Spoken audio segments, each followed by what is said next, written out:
안에는 미움의 자리까지 거리가 멀다. 미움의 자리까지는 이제 거리가 멀다라는 제목으로 하나님 말씀 증거하도록 하겠습니다. 지금 목회 비전을 나누고 있는데 그 목회 비전 중에 첫 번째가 어찌됐건 믿음이 있어야 하나님의 나라에 들어갈 수 있는데 그 믿음은 어찌됐건 성령으로 거듭난 사람들이 소유하는 믿음이 이제 하나님의 나라에 들어간다. 그래서 저는 저와 신앙생활 하는 사람들이 당신 예수님 믿습니까? 네. 하는 그 정도의 수준이 아니라 정말 그 안에서 성령으로 거듭난 믿음으로 하나님을 뜨겁게 사랑하는 믿음, 하나님의 자녀의 믿음이 되어서 무조건 하나님의 나라에 들어가게 하는 것. 그게 저의 목회 비전이고, 두 번째는 말씀과 기도에 전념하는 것이 저의 목회 비전이라고 말씀을 드렸습니다. 어찌됐건 우리 성도님들이 신앙생활하면서 힘을 낼 수 있는 방법은 말씀의 은혜를 받는 거죠. 말씀의 은혜를 받지 못하면 절대로 신앙생활에 힘이 날 수가 없어요. 말씀의 은혜를 못 받으면 영혼이 파리해져 가요. 빼짝 말라간다는 의미죠. 영혼이 마른 사람은 절대로 신앙생활이 건강할 수도 없고 세상에 나가서 죄도 이길 수 없고 하나님의 말씀에 순종할 수도 없어요. 하나님의 말씀을 먹고 그 말씀으로 인하여 영혼에 살이 찌고 힘이 있어야 밖에 나가서도 하나님의 말씀에 순종할 수 있고 목에 칼이 들어와도 하나님의 말씀을 버리지 않을 수 있다는 거예요. 그래서 말씀의 은혜를 받아야 되는데 목회자가 증거하는 말씀에 은혜가 되지 않으면 성도들이 어떻게 살이 찌겠습니까? 영혼이 어떻게 강건해지겠습니까? 그래서 저는 목회의 비전이 말씀과 기도에 전념하는 거예요. 이게 저희 목회 비전이고, 세 번째가 삶의 열매를 맺는 것. 이건 하나님이 하나님의 자녀들에게 원하시는 삶이죠. 예수 믿는다고 고백하면서 그 합당한 삶의 열매가 없다면 밖에 나갔는데 나 예수 믿는 사람이라고 고백하면서 손가락질 나거나 욕을 먹는다면 그건 분명히 정상이 아니라는 거예요. 교회에서 좋은 사람이라고 평가를 받으면 밖에 나가서도 좋은 사람이라는 평가를 하나님의 자녀로서 반드시 받아야 된다는 거예요. 근데 교회 안에서는 너무 좋은 분인데 밖에 나가면 누군가가 보고 고개를 절레절레 흔든다면 그거는 맞지 않는 거죠. 그래서 하나님의 자녀는 반드시 삶의 열매가 있어야 된다. 이게 좀 삶의 열매를 이야기하기가, 저도 그래요. 저도 목사지만 삶의 열매를 이야기할 때 엄청나게 찔려요. 저는 막 정상적으로 설교합니까? 그렇지 않아요. 비정상적으로 저도 설교하지 않는다는 거예요. 저도 삶의 열매들을 얘기하면 엄청나게 찔리면서도 얘기를 해요. 좀 껄끄러운 부분이 있지만 그래도 반드시 하나님의 자녀라면 삶의 열매를 맺는 삶을 살아야 될 줄 믿습니다. 그래서 이게 저희 목회 비전이고, 네 번째, 저희 목회 비전은 우리 하나로 교회. 이거 절대 확대 해석하지 마십시오. 그냥 우리 하나로 교회만 놓고 생각하는 거니까, 우리 하나로 교회 안에는 미움도 없고 다툼도 없고 누군가를 봤을 때 못마땅해 하는 모습도 없고 시기하거나 질투하거나 우리 안에서 서로 따돌리는 모습이 없는 교회가 되기를 소망합니다. 저는 하나로 교회는 정말 서로 용납하고 이해하고 사랑하는 것이, 우리 주 안에서 서로 사랑하는 것이 저의 목회 비전이에요. 저는 신앙적으로나 인간적으로나, 이게 저를 잘 아시는 분들은 장 목사가 저런 사람이 아닌데, 그러니까 늘 이런 얘기를 하면 제가 찔릴 수밖에 없는데, 저는 제 자신을 알죠. 저는 신앙적으로나 인간적으로나 누군가를 미워하는 것 자체를 싫어해요. 우리 가족들은 이제 장 목사가 저런 사람은 아닌데 이럴 수도 있지만, 저는 제가 제 자신을 봤을 때 누군가를 미워하는 걸 싫어해요. 그래서 제가 오래전에 사역했던 그 교회에서 담임 목사님이 어느 날 저에게 이런 말씀을 하신 적이 있어요. 장 목사는 왜 저 사람들 만나나? 왜 자꾸 저분들은 지금 목사님을 탐탁치 않게 생각하고 목사님도 저분들을 별로 탐탁치 않게 생각하는 거예요. 근데 제가 자꾸 그분들을 만나니까 저를 부르더니만 하는 얘기가, 장 목사는 왜 자꾸 저 사람들을 만나서 대화를 하나? 그렇게 얘기하시는 거예요. 그래서 제가 말을 했습니다. 원래 부목사가 담임 목사님한테 이런 얘기 하기가 쉽지 않은데, 목사님이 저분들을 미워하고 저분들을 탐탁치 않게 생각한다고 해서 그러면 저도 저분들을 미워해야 됩니까? 목사님이 저분들을 탐탁치 않게 생각하니까 저도 저분들을 탐탁치 않게 생각해야 됩니까? 저한테 그런 얘기를 하지 마십시오 그랬어요. 저는 인간적으로도 그렇게 살고 싶지도 않고 목회도 그렇게 하고 싶지도 않습니다. 차라리 나가서 택시를 몰고 말지 저는 그렇게 목회하고 싶지 않으니까 다시는 저에게 그런 얘기를 하지 마십시오라고 부목사가 담임 목사님한테 그렇게 얘기했어요. 정말 싫어서 그렇게 얘기했는데 어떻게 됐겠습니까? 그만뒀죠. 결국 알고 얘기했고 그만둘 거를 알고 얘기했고 정말 싫었기 때문에 그렇게 얘기를 한 겁니다. 누군가를 누가 싫어하는 게 싫고 특히 예수 믿는 사람들이 사람을 미워하고 시기하고 질투하고 다투고 싸우고 왕따시키는 걸 정말 싫어해요. 예전부터 중고등부 애들을 가르칠 때부터 제가 항상 부임을 해서 중고등부 애들하고 대면을 하면 첫째 주든 둘째 주도 항상 했던 얘기가 얘들아 너희들이 신앙생활하면서 뭐든 다 해도 좋다. 뭐든 다 해라. 오케이. 너희들이 믿음이 없어서 때로는 첨벙첨벙 돼도 좋다. 다 이해할게. 믿음이라는 것은 같이 가면 되는 거니까. 그러나 뭐를 해도 좋은데 너희들 안에서 누군가를 미워하거나 싸우거나 따돌리거나 다투거나 특별히 누가 누군가를 왕따시키는 일들이 없었으면 좋겠다. 만약에 너희들 안에서 싸웠다, 누가 누군가를 왕따시켰다라는 얘기가 내 귀에 들리면 내가 그때는 내 모든 것을 다 던져서라도 내가 가만두지 않겠다라는 이야기를 했어요. 그래서 중고등부 애들하고 사역할 때 정말로 목사님 누가 누구하고 싸웠어요 라는 얘기를 들어본 적이 없어요. 저 없는 데서 싸울 수는 있겠죠. 제 눈을 피해서. 그러나 제가 봤을 때, 제 귀로 들었을 때 누가 누구를 왕따시켰다, 싸웠다라는 얘기를 지금까지 사역하면서 한 번도 들어본 적이 없어요. 예수 믿는 사람들은 누군가를 미워하거나 싸우거나 다투면 안 되는 줄 믿습니다. 그건 하나님이 싫어하는 거예요. 만약에 예수 믿는 사람이 누군가를 미워해야 된다면, 그 미움의 자리까지 가야 된다면 뚫고 지나가야 될 것이 너무 많다라는 거예요. 내가 예수 믿는다고 자부했을 때 내가 예수 믿는 사람이 저 미움의 자리까지 가려면 뚫고 지나가야 될 게 너무 많다는 거예요. 세 가지만 살펴볼게요. 첫 번째는 오늘 본문의 말씀 12절에 보니까 예수님이 이렇게 말씀하십니다. 내 계명은 곧 내가 너희를 사랑한 것 같이 너희도 서로 사랑하라 하는 이것이니라. 오늘 말씀에 보면 예수님이 제자들에게 내가 너희를 사랑한 것 같이 너희도 서로 사랑해라 라고 말씀하고 있죠. 그러면 예수님이 우리에게 베풀어 주신 사랑이 뭡니까? 아버지, 예수님의 아버지, 하나님의 입장에서 먼저 볼 때 하나님이 우리에게 베풀어 주신 사랑은 하나님의 품속에 하나밖에 없는 아들을 우리를 구원하기 위해서 이 땅에 던지셨어요. 그래서 그 아들을 죽이면서까지도 우리를 살려내신 게 하나님 아버지의 사랑이죠. 세상에 어떤 부모가 자기 자녀를 버려가면서 타인을 살리는 부모가 어디 있습니까? 이 세상에 그런 부모는 없다는. 내 자녀를 살리면 살렸지 내 자녀를 희생시키고 내 자녀를 죽이면서까지 타인을 살리는 그런 부모는 세상에 없다는 거예요. 그런데 하나님 아버지의 사랑은 저와 우리 성도님들을 살리기 위해서 아버지 품속에 있는 하나밖에 없는 독생자 예수 그리스도를 이 땅 가운데 보내시고 그 아들을 죽이셨다는 거예요. 그 정도로 하나님이 우리를 사랑하셨죠. 이게 하나님 아버지의 사랑이고 그 아들의 사랑도 아버지가 이 땅에 내려가라 하시니 아들도 순종하는 마음으로 내려오셨어요. 그래서 그 아들도 아버지와 같은 마음으로 우리를 살리기 위해서 우리를 위하여 친히 십자가의 희생과 죽음을 감당하셨죠. 그러니까 아들이든 아버지의 입장이든 우리를 구원하기 위해서 그들이 아버지가 보여줄 수 있는 사랑과 아들이 보여줄 수 있는 사랑을 다 보여주셨다는 거예요. 이렇게 우리를 사랑하신 것처럼 아버지가 우리를 사랑하고 아들이 너희를 사랑하는 것처럼 너희도 서로 사랑해라.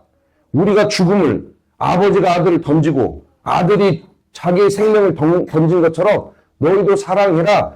이것이 우리를 향한 하나님 아버지의 뜻이라는 거예요. 그런데 예수님이 이렇게 말씀하셨음에도 불구하고 우리가 누군가를 미워해야 된다면 이 아버지의 사랑을 뚫고 가야 돼요. 이해되시나요? 내가 예수님을 믿는다고 하면서 타인을 미워한다는 것은, 싫어한다는 것은, 아니, 누구 입에서도 난 누가 싫어. 다 싫어. 다 싫으면 어떻게 교회 다녀? 그렇게 얘기하는 사람도 있는데, 누군가를 싫어한다는 것은 아들을 보내신 아버지의 사랑을 뚫고 가야 돼요. 자기 자신을 십자가에 못 박은 예수 그리스도의 사랑으로 뚫고 가야 돼요. 이거를 어떻게 다 뚫고 가냐는 거예요. 아버지의 사랑과 아들의 사랑을 뚫고 미움의 자리까지 어떻게 갈 수 있냐는 거예요. 그 사람이 진짜 예수님을 믿는 사람이라면. 그런데 우리가 신앙생활 하다 보면 간혹 막 뚫으려고 하는 사람이 있어요.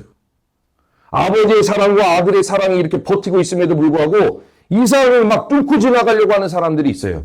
그래서 하나님이 마태복음 18장 용서할 줄 모르는 종의 비유를 통하여 그런 사람들에게 경고하시죠. 그 비유를 보면 이러면 어떤 임금에게 어떤 사람이 150억의 빚을 비쳤어요. 빚을 진 거죠. 근데 이 사람이 아무리 노력해도 150억을 갚을 능력이 없어요.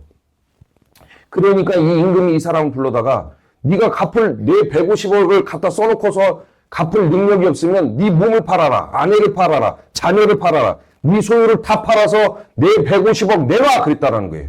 그러니까 이 사람이 막 살려주세요. 살려주세요. 조금만 참아주세요. 내가 어떻게 해서든지 당신의 빚을 갚을 테니까 조금만 참아달라고 막 무릎 꿇고 애원을 하는 거죠. 그때 임금이 이 사람의 불쌍한 모습, 그 사람의 모습을 보고 측은히 여기는 마음으로 그 사람의 150억을 없는 것처럼 전부 다 탕감해 줬다라는 거예요.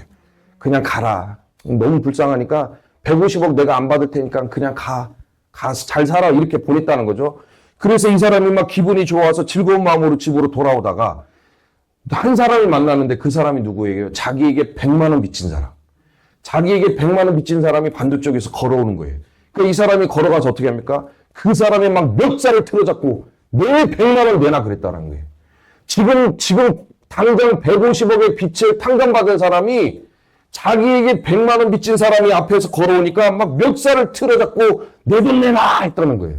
그러니까 이 사람도 똑같이 막 빌어요. 내가 지금 갚을 능력이 없으니까 나를 불쌍히 여겨주시고 나를 좀 참아주셔서 내가 어떻게든 갚을 테니까 나에게 시간을 좀 달라고 막 매달리고 간청을 합니다. 그러니까 이 150억을 탕감받는 사람이 어떻게 합니까? 그 조금만 참아달라는 얘기가 막 듣기 싫으니까 귀를 틀어막아요. 그리고 어떻게 해요? 이 사람을 감옥에 집어넣었다는 거예요.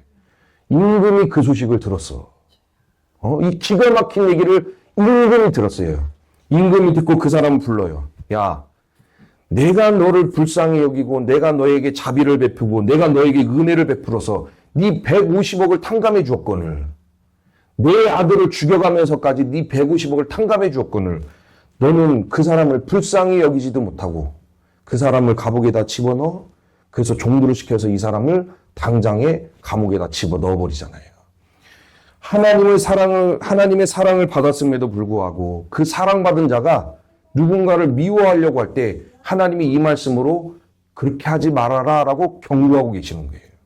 내가 너에게 150억, 내 아들의 생명을 주면서까지도 너희들을 사랑했는데 그 100만 원 빚진 거 그거 못 참아가지고 멱살을 틀어잡아? 그렇게 하지 말아라 라고 하는데 정말 누군가를 지금 미워하고 계시다면 이 아버지의 사랑과 아들의 사랑을 뚫고 간 거예요. 그게 가능합니까? 그러니까 이게 우리가 믿음 안에서 상식적으로 생각하면 이게 가능하지 않은 얘기라니까요. 이게 첫 번째 관문. 그리고 두 번째 관문은 예수 믿는 사람들이 누군가를 미워한다는 것은 우리 안에 말씀하시는, 지금 자꾸 성령의 음성에 대해서 이 말씀을 드리는데 우리 안에서 말씀하시는 성령의 음성을 무시하는 것과 같은 거예요. 예를 들어서 누가복음 9장에 보면 예수님과 제자들이 예루살렘에 올라가기 위해서 사마리아를 지나가려고 하셔요. 근데 사마리아 사람들이 그때 예수님과 제자들을 못 지나가게 막아요. 돌아가라. 우리 마을로 들어오지 말고 돌아가. 예수님을 거부했다는 거예요. 그때 예수님의 제자 중에 야고보와 요한이 둘은 형제죠. 야고보와 요한이 형제인데 이들의 별명이 보아너게예요. 보아너게는 우레의 자식이라는, 우레의 아들들이라는 별명이 있죠. 왜 우레의 아들이냐면 이들의 성격이 그렇게 불같고 우악스럽고 급한 거예요. 그러니까 사마리아 사람들이 예수님을 막으니까 야고보와 요한 형제가 들고 일어나서 하는 얘기가 예수님, 우리에게 명령만 하십시오. 우리에게 명령하시면 지금 당장 하늘에 불을 끓여서, 아니 어떻게 그런 생각, 그러면 본인들은 하늘에 불을 끌어내릴 능력은 있긴 있었나 봐요. 우리에게 명령하시면 우리가 지금 당장 하늘에 불을 끌어내려서 저 마을 사람들을 전부 태워서 죽이겠습니다 라고 막 혈기와 객기, 막 혈기가 일어나는 거예요. 그때 예수님이 뭐라고 하십니까? 그러지 말아라. 예수님이 거기서 야, 그래요. 저것들이 우리를 막어? 불 끌어내려서 다 태워 죽여버려. 한 명도 살리지 말고 다 태워 죽여. 그러셨습니까? 그러지 않았어요. 그러지 말아라 하면서 다른 마을로 돌아가세요. 이게 첫 번째 예가 있고, 요한복음 18장에도 보면 가룟 유다가 군대를 이끌고 와서 예수님을 잡으려고 하죠. 그때 옆에서 지켜보고 있던 베드로가 오른쪽 칼에서 칼을 꺼내가지고 말고, 베드로는 열심당원이었기 때문에 예수님을 따라다녀도 항상 다리에 칼을 차고 다녔어요. 그래서 말고라는 사람이 예수님을 붙들고 막 잡으려고 하니까 베드로가 칼을 빼서 정확하게, 그러니까 칼을 쓸 줄 아는 사람이죠. 정확하게 오른쪽 귀를 정확하게 내리쳤다라는 거예요. 귀가 떨어지죠. 그때 예수님이 말고의 귀를 다시 붙여주시면서 베드로에게 하시는 말씀이 칼을 칼집에 다시 꽂아 넣어라. 칼을 쓰는 자는 칼로 반드시 망한다. 라고 그러지 말아라 또 하셨다라는 거예요. 이렇게 예수님은 그의 제자들이 누군가를 원망하고 누군가에게 혈기를 부리고 객기를 부리고 막 미워하고 시기하고 그럴 때마다 예수님은 제자들에게 그러지 말아라 라고 말씀하셨다는 거예요. 그러면 예수님이 이제는 하나님 나라로 승천하셨는데 오늘날 저와 우리 성도님들에게도 우리가 때로는 막 살아가다 보면 분노가 치밀어 오르고 혈기가 오르고 막 객기가 일어나고 그럴 때 우리에게 누군가는 예수님처럼 그러지 말아라 라고 말씀을 주셔야 되는데 그렇게 하시는 분이 이제는 누구냐라는 거예요.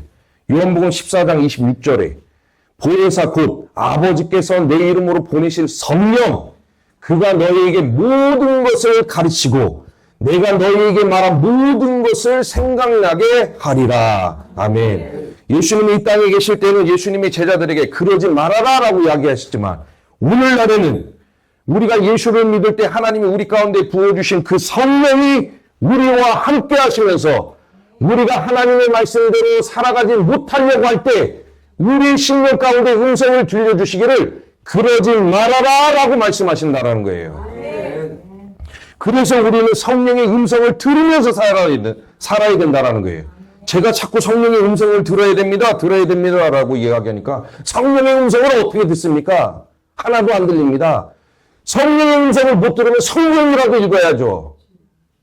성령의 음성도 못 듣고 하루에 살아가면서 성경 한 장도 안 읽어요. 그러면 무슨 음성을 듣습니까? 그러니까 내리는 판단과 결정과 모든 것이 하나님의 뜻과 상관없는 대로 흘러가는 거예요. 하나님의 음성을 듣는 우리 성도님들이 되시기를 소망합니다. 하나님 오늘도 우리가 누군가를 미워하고 싫어하고 질투하고 왕따시키려고 할 때 성령님 우리 안에서 말씀하시죠. 그러지 말아라. 그것은 하나님의 뜻이 아니니라 라고 말씀해 주신다라는 거예요. 그래서 예수 믿는 사람들이 누군가를 미워해야 된다는 것은 첫 번째, 하나님의 사랑과 아버지의 사랑과 예수님의 사랑, 아들의 사랑을 막 뚫고 지나가야 되고, 두 번째, 우리 안에서 그러지 말아라라고 분명히 성령께서 말씀하실 텐데 그 성령의 음성도 무시하고 짓밟고 뚫고 가서 미움의 자리까지 앉는 거예요. 그러니까 예수 믿는 사람들이 미움의 자리에 앉아 있는다? 이건 기적 중의 기적이에요. 이게 당연한 게 우리가 살아가다 보면 누군가를 막 싸우고 다투고 미워하고 원망하고 불평하니까 미움의 자리에 막 그 뜨끈뜨끈한 엉덩이 막 비비고 앉아있는 게 어찌 때는 막 너무 자연스러워 보일 때가 있어요. 그러나 그거는 자연스러운 게 아니에요. 기적 중의 기적이 예수 믿는 사람들이 미움의 자리에 앉아있는 게 기적이 기적. 말도 안 되는 기적. 이거 다 뚫고 지나가서 거기 앉아있는 거예요. 이게 두 번째고 세 번째는 예수 믿는 사람들이 누군가를 미워하고 싫어한다는 건 그 사람 안에 하나님이 없다라는 것. 그 사람 속에 하나님이 없다라는 것을 스스로 증명하는 거예요. 요한 1서 말씀에 보면 엄청나게 기록되어 있죠. 요한 1서 3장 10절에 그 형제를 사랑하지 아니하는 자, 예수 믿는 사람이 예수 믿는 사람을 사랑하지 않는 자는 하나님께 속하지 아니하니라. 이거 지금 제가 하는 얘기입니까? 제가 쓰고 싶은 얘기였다 기록해 놓은 거예요. 하나님의 말씀이죠. 하나님이 말씀하시기를 형제를 사랑하지 아니하는 자는 하나님께 속하지 아니하니라. 요한일서 3장 14절 형제를 사랑하지 아니하는 자는 사망에 머물러 있다. 이걸 본인이 스스로 증명하는 거예요. 요한일서 4장 8절 사랑하지 아니하는 자는 하나님을 모른다. 스스로 증명하는 거죠. 요한일서 4장 20절 누군지 하나님을 사랑하노라. 나 하나님 사랑해. 네가 나보다 하나님 더 사랑해? 아니걸 내가 하나님 누구보다도 나 하나님 사랑해 라고 이야기하면서 그 형제를 미워하면 이는 거짓말하는 자니 다 증명하는 거죠. 거짓말이에요. 보는 바, 눈에 보이는 그 형제를 사랑하지 아니하는 자, 우리 눈에 보이는 사람을 사랑하지 아니하는 자가 보지 못하는 바, 보이지 아니하는 하나님을 사랑할 수 없느니라. 거짓말하지 말라는 거예요.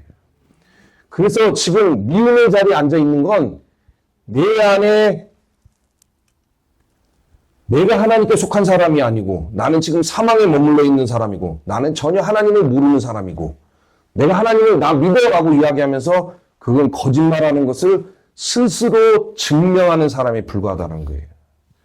그런데 누군가를 미워한다는 것은 이 요한일서 이 말씀만 기록되어 있나요? 성경 신약 성경 쫙 구약에서는 눈에는 눈, 이에는 이지만 신약에서 예수님이 다시 수정해 주시죠. 그러지 말아라. 구약에서는 눈에 눈, 이는 이로 했지만 내가 너희에게 말하노니 온수를 사랑해라. 신약 성경 쫙 펼치면 어느 부분에도 사랑이 기록되어 있지 않는 것이 없다라는 거예요. 그러면 내가 누군가를 미워한다는 것은 이 성경 말씀 다 지려밟고 그 미움의 자리에 앉아 있는 거예요. 이게 가능하냐라는 거예요. 그래서 이 모든 것을 종합해 보면 예수 믿는 사람이 지금 현재 누군가를 미워하고 원망하고 불평하고 싫어한다는 것은 하나님과 그 아들이 베풀어 주신 사랑을 무시하고 뚫고 지나간 거예요. 우리 안에서 말씀하시는 성령의 음성을 무시하고 뚫고 지나간 거예요. 그 형제를 사랑하지 아니하는 자는 하나님께 속한 자 아니고 사망에 머물러 있는 자이며 그런 사람들은 하나님을 사랑할 수 없다라는 이 요한 1서나 신약 성경에 기록된 모든 말씀을 다 뚫고 지나가는 거예요. 하나님의 말씀의 첫 번째 계명, 주 너의 하나님을 사랑하라. 두 번째 계명, 내 이웃을 내 몸과 같이 사랑하라. 이게 제일 큰 계명이니 다 외워요. 다 외우고 애들도 가르쳐요. 근데 자기 안에는 막 미움이 가득해요. 이거 다 뚫고 지나간 거예요. 그러면 정말 제가 질문해요. 그러면 정말 예수 믿는 사람이 이거를 다 뚫을 수 있냐라는 거예요. 우리가 살아가다 보면 순간적인 미움이 일어날 수 있죠. 왜 안 믿겠습니까? 누군가가 내가 잘못했거나 내가 원하지 않는 것을 했을 때 미울 수도 있어요. 때로는 분노가 일어날 수도 있고 때로는 원망과 불평이 일어날 수도 있겠죠. 그러나 그 미움을 가지고 막 한 달, 두 달, 1년, 2년 1년 전에 싫어했는데 1년이 지난 지금도 싫어하고 있네. 아니 2년 전에 싫어했대 누구를. 근데 2년이 지나서 대화해보니까 여전히 싫어하고 있어요. 근데 자기는 예수를 믿는데 그게 가능하냐는 거예요. 불가능하다. 불가능하다. 절대로 불가능하다. 그러면 그 사람 안에 하나님의 사랑이 없다는 것을 스스로 증명한 것에 불과하다는 게 없는 거죠. 그래서 저는 이거 어디 확대해서 가지 마십시오.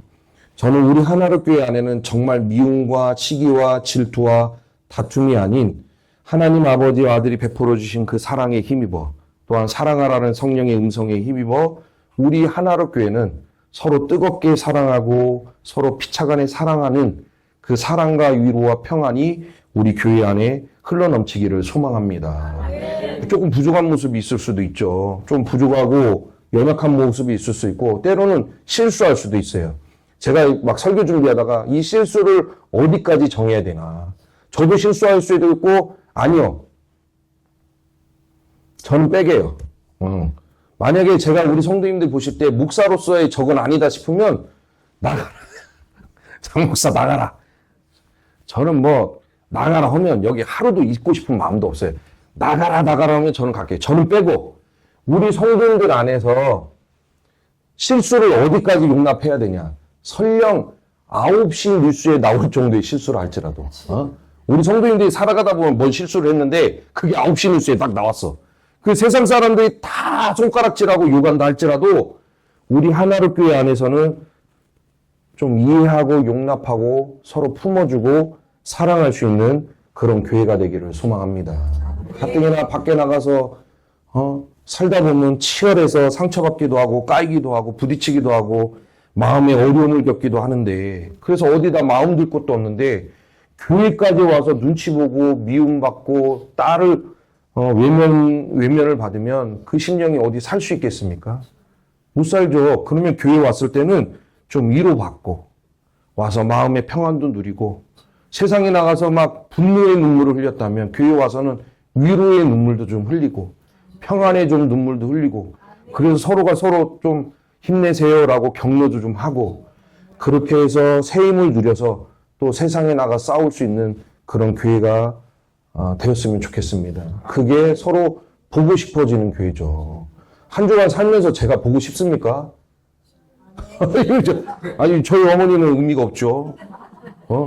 저는 우리 성도님들이 보고 싶어요. 한 주간 살면서. 서로 보고 싶어지는 교회가 되기를 소망합니다. 예수님이 말씀하시죠. 너희가 만일 서로 사랑하는 자만을 사랑하면 칭찬받을 것이 무엇이냐. 너희가 사랑하는 사람끼리 사랑하면 칭찬받을 게 뭐이냐. 죄인들도 그렇게 하느니라. 너희가 만일 선대하는 자만을 선대하면 나에 대해서 좋게 여기는 사람만 좋게 여기면 칭찬받을 게 뭐냐. 예수 안 믿는 사람들도 그렇게 살아간다는 거예요. 오직 너희는 원수를 사랑하고 선대하며 아무것도 바라지 말고 꾸어줘라. 그리하면 너희 상이 클 것이요 또 지극히 높으신 이의 아들이 되리니 너희 아버지의 자비로우심 같이 너희도 자비로운 자가 되라. 하나님 아버지가 긍휼이 넘치고 자비가 풍성하신 분이기 때문에 그 자녀들, 그 아들과 딸들도 자비와 긍휼이 풍성한 하나님의 자녀가 되라고 말씀하고 계십니다.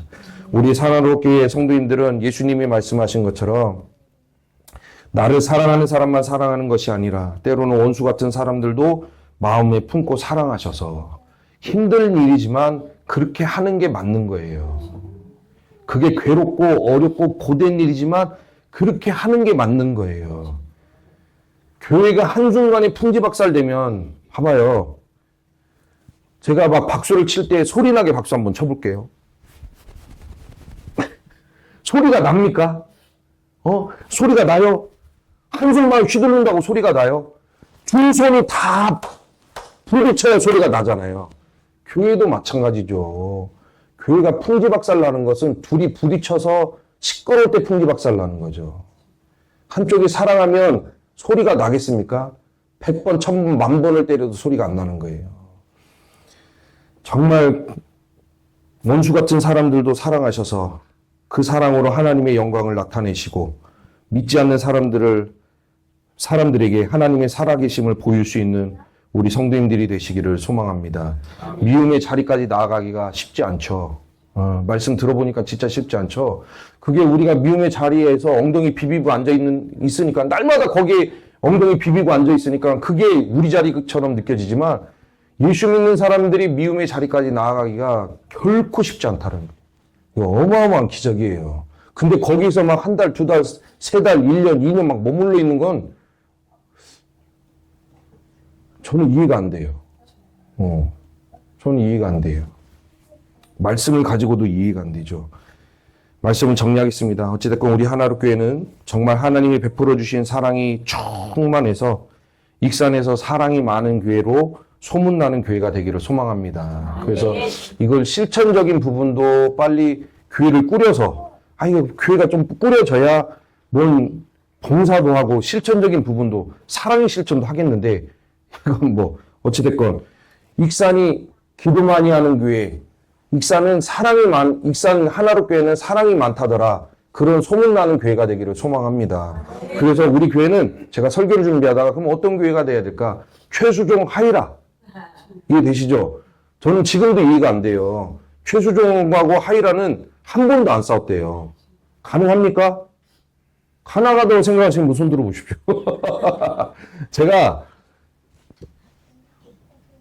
북일교에 있을 때 사무실에서 뭔 대화를 하다가 안 싸우고 어떻게, 부부끼리 안 싸우고 어떻게 사냐 막 하다가 고목사가 그러는 거예요. 고민길 목사님이 우리는 한 번도 안 싸웠는데 그러니까 모든 부교육자들이 거짓말하고 있네. 거짓말하고 있네. 어떻게 한 번도 안 싸웠대? 우리는 한 번도 안 싸웠어요. 그래서 제가 진짜 안 싸울 수 있을까? 그래서 제가 유아부 담당 교육자였잖아요. 그래서 설교를 하다가 고명길 목사님 아들 다준이한테 이렇게 설교를 하다가 자 집에 가서 엄마 아빠 안 싸우는 사람 손 들어보세요 했더니 다준이가 이렇게 드는 거예요. 그래서 내가 그래서 다준아 그럼 아빠 말이 맞다. 니는 진짜 안 싸우는구나. 저는 제 머리는 이해가 안 돼요. 부부끼리 어떻게 안 싸울 수가 있나. 근데 최수종하고 하이라 션하고 정혜영 부부는 한 번도 안 싸웠대잖아요. 저는 우리 하나로 교회가 지금 3개월 됐는데 이 시즌부터 예수님 오시는 그날까지 안 싸우는 교회로 소문나는 교회가 되기를 주의 이름으로 축복합니다.